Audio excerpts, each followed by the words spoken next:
What's up guys, it's your bro Rich here. Today in this video is now part 4 on the Lamborghini Diablo. Today I got a couple bits to do. So there's not much to do, but there's a lot for I'd say one of them, or well, each of them actually. A couple of them have a lot of info, whereas one of them don't. So I'm gonna try my best to finish it as much as possible, because I want to do the next Lambo, which is like the Murcielago. I don't know what was the next one, but I'm gonna have to take a look what I'm gonna do for Lambos next. So before I start, make sure you all like the video, subscribe. Like the video, subscribe. Comment down below what you guys think. Hit the notification bell and hit all so you're alerted when I make brand new uploads. This is burning. Alright, so without any further ado, let's begin. So we're on the factory racing specials. Starting off with we're on the factory racing specials. So factory racing Starting off with the first one is the Diablo Jada GT1 LM. So Le Mans edition. In early 1995, so like the early mid 90s, somewhere around there, Lambo planned to compete in a GT1 class. So GT1 class GT1 class of the 24 hours of Le Mans. So 24 hours of Le Mans, by entering a Diablo into the competition.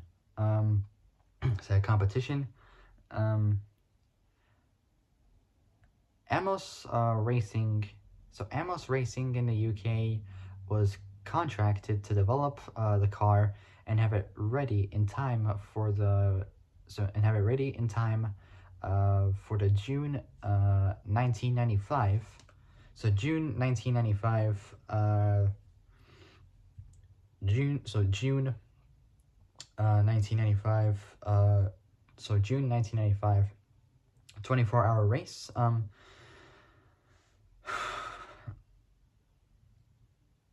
The Larousse, I can't pronounce it, but it's like a French word somewhere in there, I don't know.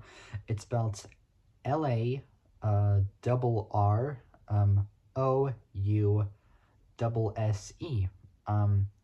F1 team under contract with Lambo at the time did the first test.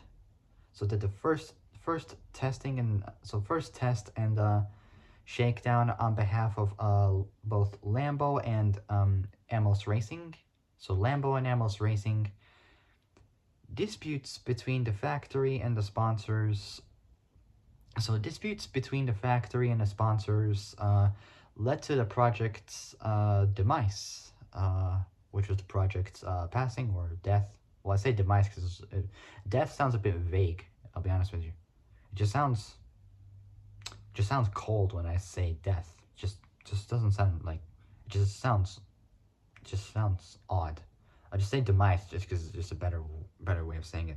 So disputes between the factory and sponsors. So factory and sponsors led to the project's demise. And the car didn't even end up competing in the race. In other words, it didn't even participate in the race. Next up we got is the Diablo Jada JGTC.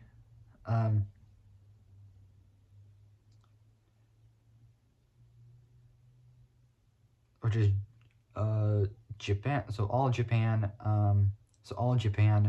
Grand Touring Car Championship. So all Japan Grand Touring Car Championship. So the Diablo Jada, so the Jada JGTC. In 1995, excuse me. In 1995, to compete in the newly formed JGTC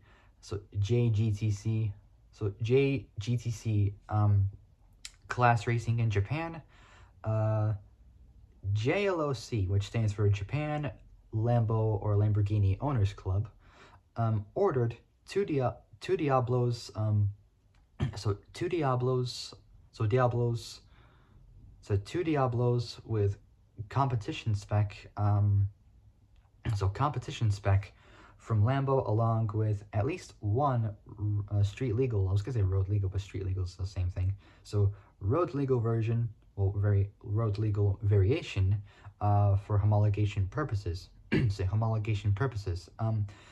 The cars were developed with technical support of Lambo engineering. Ow. So Lambo engineering. Say Lambo engineering. And are allowed to be named Jata. So they're allowed to be named Jata. All of the three cars produced still exist in Japan. So all of the three cars produced still exist in Japan. The first car, so first one, the Jata PO .01.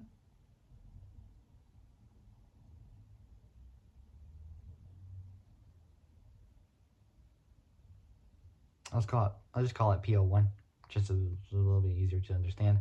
So the first car, the Jada PL1, actually competed in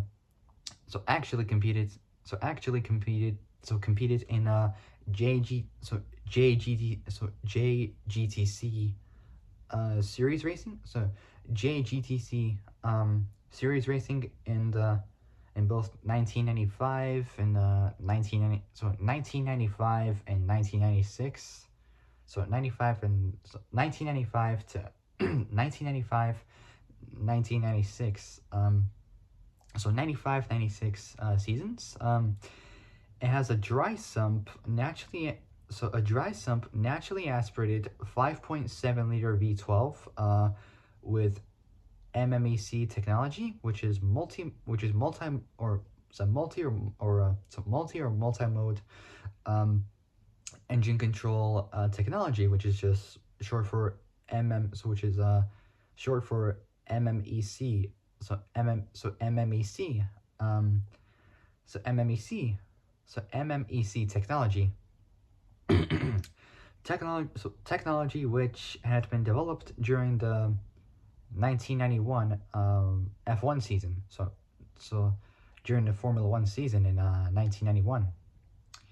The second car, the Jata PO2, was also developed in 1995 with specs for endurance, specs for endurance racing, and competed in the Suzuka 1,000 kilometer race.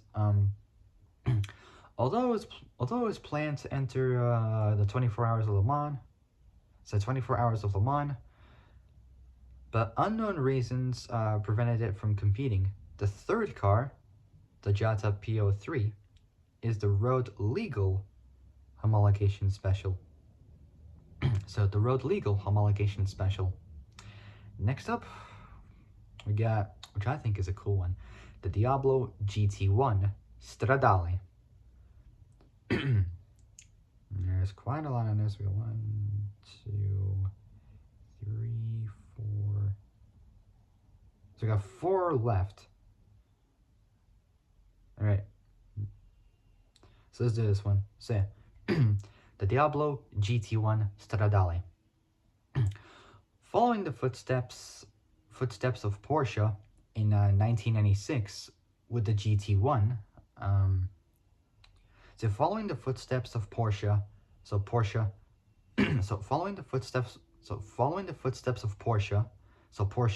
in 1996 with the GT1, a purpose-built race car, that created a stir in motorsports. Lambo contracted SAT or SAT, which stands for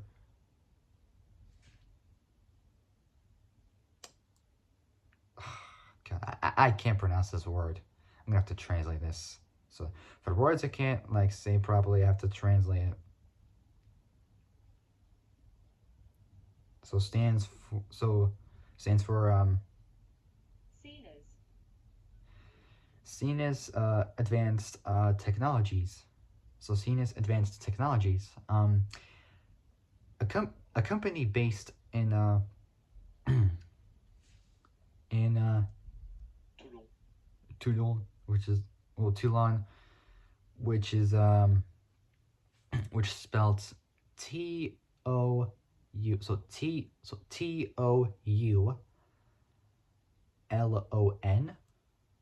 So that's Toulon. Toulon in France. Specializing in manufacturing prototype race cars to develop a racing version, so a race version of the regular Diablo to enter in the GT1 class. So GT1 class, racing for the second time. The company would build an entirely new chassis, so an entirely new chassis made of tubular steel, I believe it was stainless steel, and a carbon fiber body, um, bearing only a striking resemblance. So bearing only a striking resemblance to the road going Diablo, with Lambo supplying, both supplying the engine and getting the project through homologation. So homologation requirements. So it's for motorsport. The naturally aspirated 5.7 liter V12, so 5.7 liter V12 used in the regular Diablo variants was bored out to a displacement of 6 liters, say 6 liters, utilizing a reprogrammed EMS, which stands for Engine Management System. The new engine, so the new engine had a maximum power output of 646 roundups, like 650 horsepower, at 7,500 RPM, and 687 new, so 600, let's say like around 650 horsepower, at 7,500 RPM, and 687 roundups, like 690 newton meters. 507 or roundups, like 510 pound-feet of torque at 5,500 RPM. It's like nearly 700 newton meters of torque. That says roughly like 515, 525 pound-feet of torque. I'm not really 100% sure. So at 5,500 RPM, and transferred the power to the rear wheels through a 6-speed Hewland sequential manual gearbox. The finished car the finished car weighed a total of 1,050 kilos. Say 1,050 kilos, which is 2,315 pounds. Pretty light for a Lambo. Not bad. Making it the lightest Diablo variant ever produced. A very deep chin spoiler and fixed front lights, along with an adjustable rear wing, was one of the main changes made to the bodywork. Um, the front and rear section of the car were entirely removable to allow easy access to the mechanicals of the vehicle. Both the wheelbase and length of the car were increased than a standard Diablo for enhanced performance. Bigger air intakes on the rear, NACA ducts. So NACA ducts near both the doors and air intakes from the Diablo SV. From the Diablo SV, improved engine cooling. The car utilized scissor doors and taillights from the standard Diablo, further increasing its resemblance with the road legal version. Other features included purpose-built race car interior, plexiglass windows, center lock 18-inch OZ racing wheels, and an integrated roll cage. The car was presented in 1997 to the factory, in the presence of FIA representatives who approved and homologated the car, for racing. However, financial difficulties surrounding Lambo surrounding Lambo at that time forced the company to not go further with the project. Two cars were built. So two cars were built, one for racing and one for use on the road, which is one for racing and one road legal version, which dropped the rear wing. So I dropped the rear wing. The race version was bought. So the race version was bought by the JLOC, which stands for Japan Lambo Owners Club. So Japan Lamborghini Owners Club, to be exact. So JLOC, a racing team from Japan, who used it in the All Japan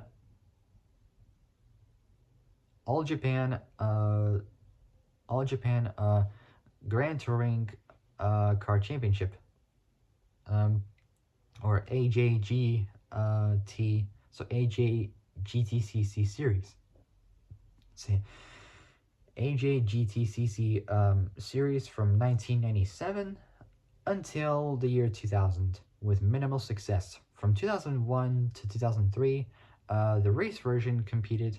So the race version competed under the Diablo JGT1 guise, featuring both a reworked chassis and suspension, along with other parts independently built by JLOC for JGTC competition. However, it continued to struggle against the factory-backed entries in both GT500, and JLOC subsequently retired the car in 2004. The road version remained. So the road version remained. So the road version remained in the ownership of SAT until it was sold to Mistral Motors in Italy. So in Italy. Okay, so we got 3 more to go. So next up we got is the Diablo SVR. Not to be confused with Jaguar's SVR vehicles. So, unveiled at the 1996 Geneva Motor Show. So 1996 Geneva Motor Show. So motor show. The Diablo SVR is a lightweight competition version of the SV, and the first Lambo to be officially built for motorsport purposes.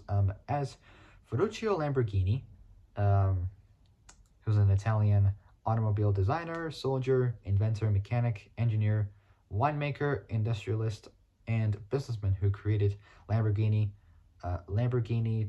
Trattori in 1948, and the Automobili Lamborghini, in 1963, a maker of high-end sports cars in Sant'Agata Bolognese in Italy. So unveiled at the 96 Geneva Motor Show. So Geneva Motor Show, the Diablo SVR is a lightweight competition version of the standard SV and the first Lambo to be officially built for motorsport purposes. As Ferruccio Lamborghini, rest in peace, so Ferruccio Lamborghini had never desired to build street-legal race cars like its rival Ferrari. Rather than excuse me. Rather than comply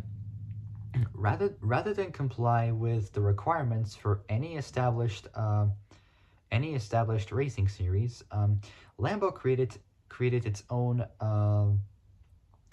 Lambo Super Trophy, which ran for 4 years, replaced later with the GTR Super Trophy for the GTR Super Trophy for the Diablo GTR. Diablo GTR. GTR, with its inaugural round held at the support race. So with its inaugural round held at the support race. As the support race. So support race to the 1996 24 hours of Le Mans. So the 96 24 hours of Le Mans. The 28 Diablo SVRs. So 28 of the Diablo SVRs entered which were built in 4 months. 4 months on the Diablo assembly line, along with production SVs, all finished this first event without significant problems. The Diablo SVR featured a stripped down interior with a roll cage, racing seats, and a removable steering wheel. The power glass side windows were replaced with fixed plexiglass. Plexiglass with traditional race style sliding windows. On the exterior, the electric pop up headlights were replaced either with fixed units similar to those which appeared later on the road cars in 1999, or with air vents for the front brakes. A larger, deeper front spoiler was fitted, while the rear. So a larger, deeper front spoiler was fitted, while the rear bumper was replaced with a diffuser assembly. The standard rear wing, so the stock rear wing, was also replaced with an adjustable carbon carbon fiber unit. Carbon fiber unit. Side skirts were added for aerodynamics, but this left so little ground clearance that pneumatic air jacks also had to be installed to raise the car for service in the pit lane. Lightweight hollow center lock OZ racing wheels.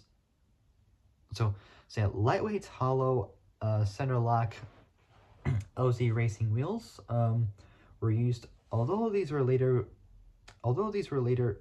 later switched to stronger speedline units. So speedline units. Linear rate springs were used with Koni shock absorbers. Shock absorbers and were adjusted. Koni adjustable shocks. Koni adjustable shock absorbers and were adjusted to about twice the stiffness of the standard Diablo SV suspension. Diablo SV suspension.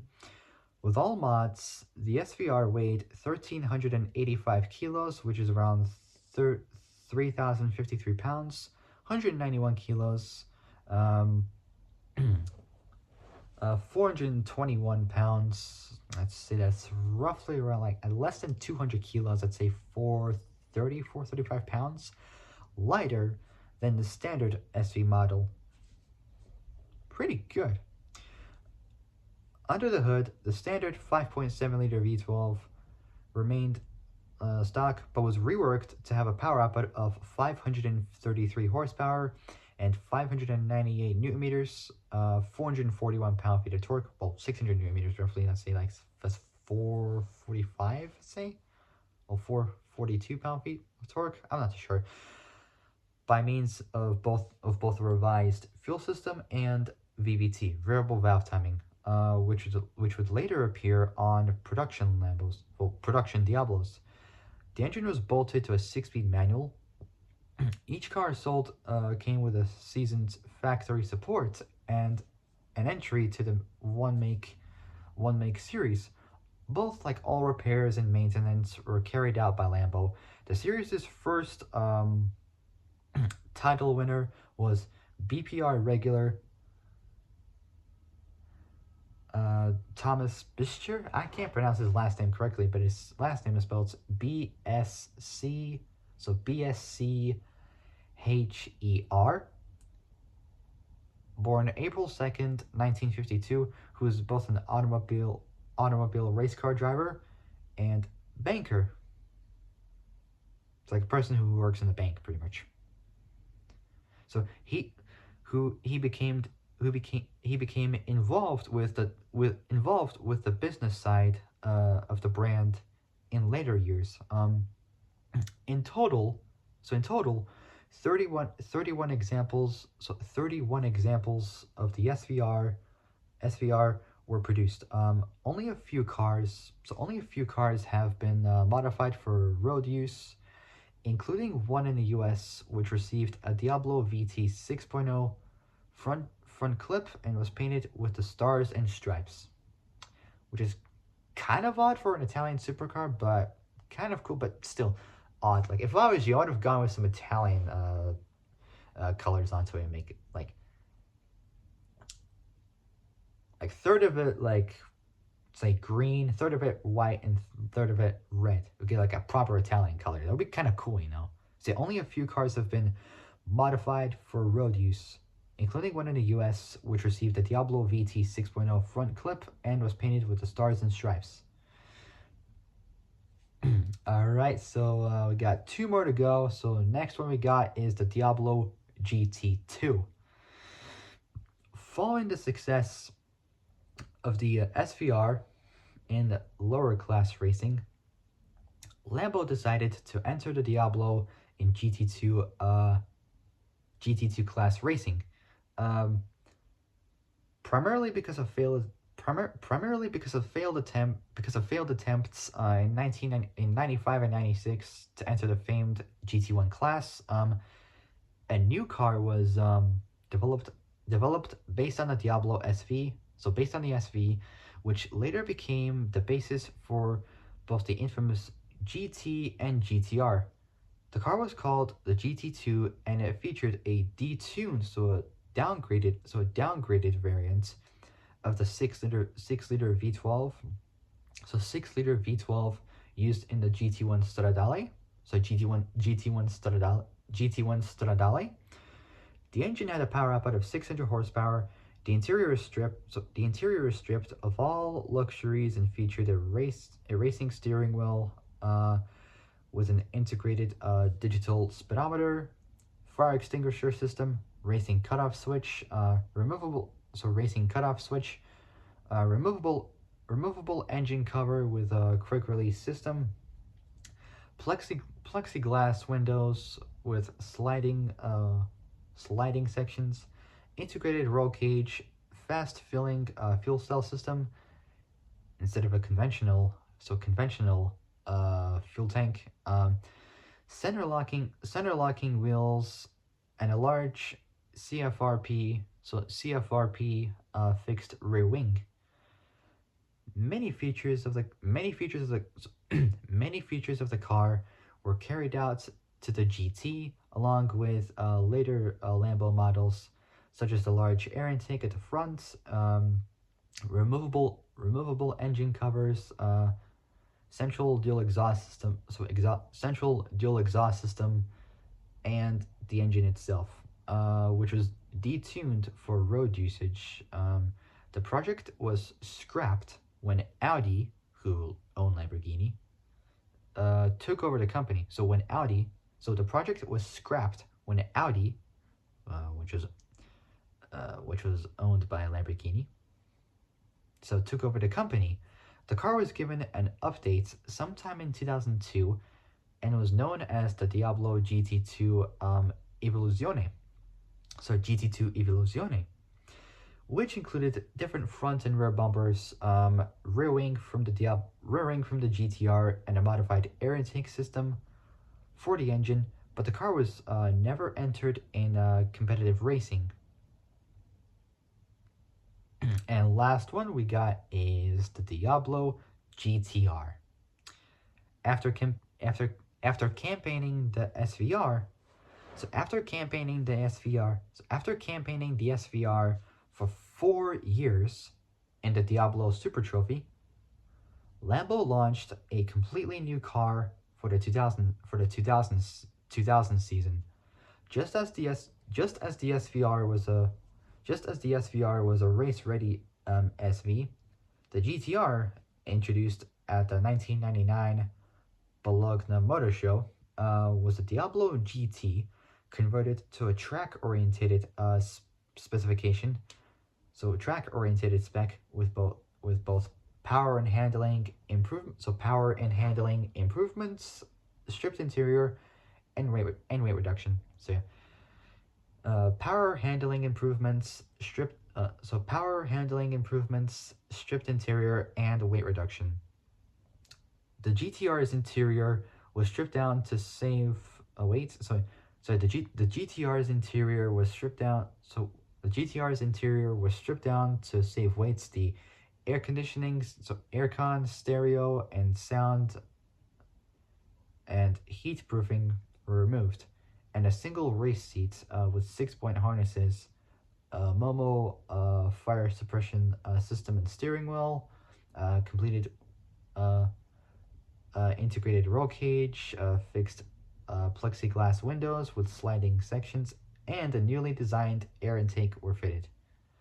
The GT had already featured an aggressive track-oriented style, but the GTR took this a little further with features such as an even larger rear wing bolted directly to the chassis like a true race car, 18-inch hollow magnesium speedline center lock wheels, speedline center lock wheels, pneumatic air jacks for raising the car in the pit lane, like the SVR, it's too low for a rolling jack, and an emergency fuel shut-off switch on the left. So, an emergency fuel shut-off switch on the left front fender.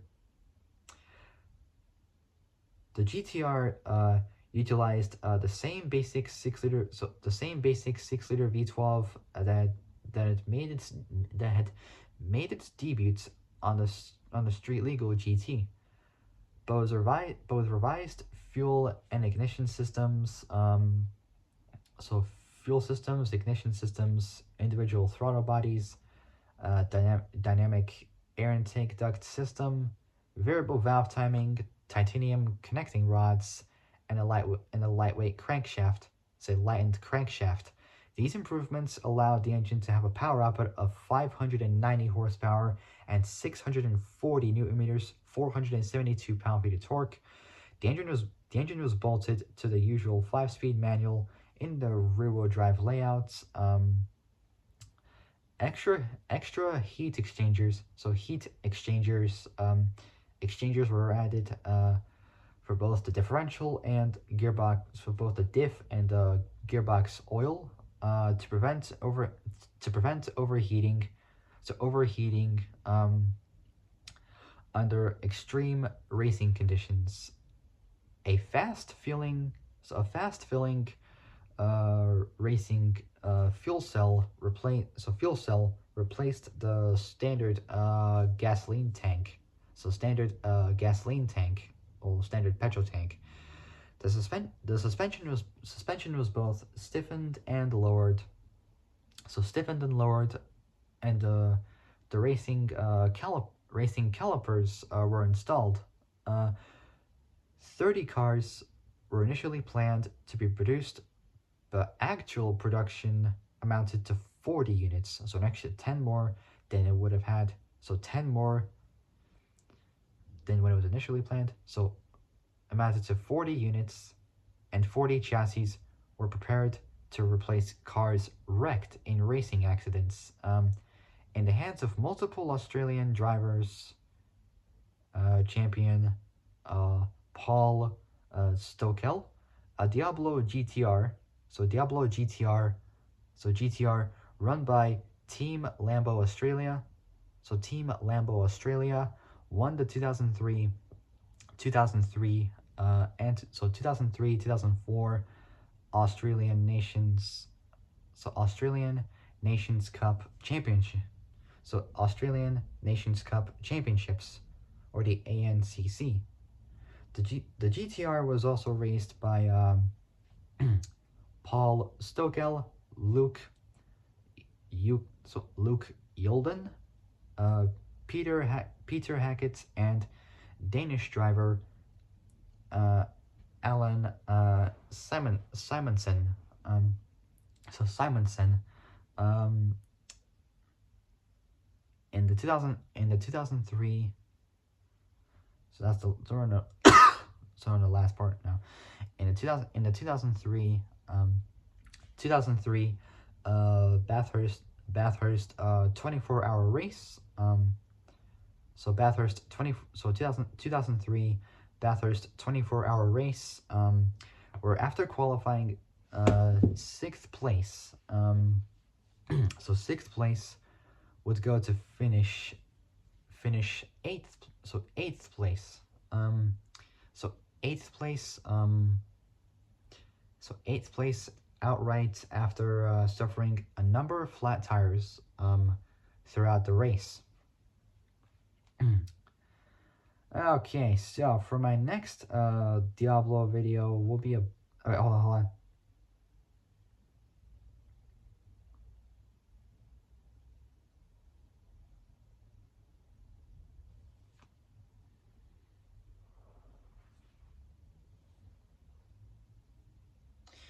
Alright, I think we're gonna end it there for now. I wanted to do more, but I feel like this is gonna take forever. So, alright, so I'm gonna take a break for now. I'll do this a little later. I'll finish this up a little later. So for my next Diablo video, Diablo video will be about the concept cars. And then after that, I got production, and then I'll end it there. Alright, so if you guys like this video, like and subscribe, comment down below what you guys think, hit the notification bell and hit all so you're literally when I make brand new uploads. Alright, so without any further so if you guys like this video, like and subscribe, comment down below what you guys think, hit the notification bell and hit all so you're literally when I make brand new uploads. Alright, I gotta go. I'll see you guys soon in the next video. But until then, stay safe, have a great day, and have a great morning tomorrow. And I'll see you guys soon in the next video.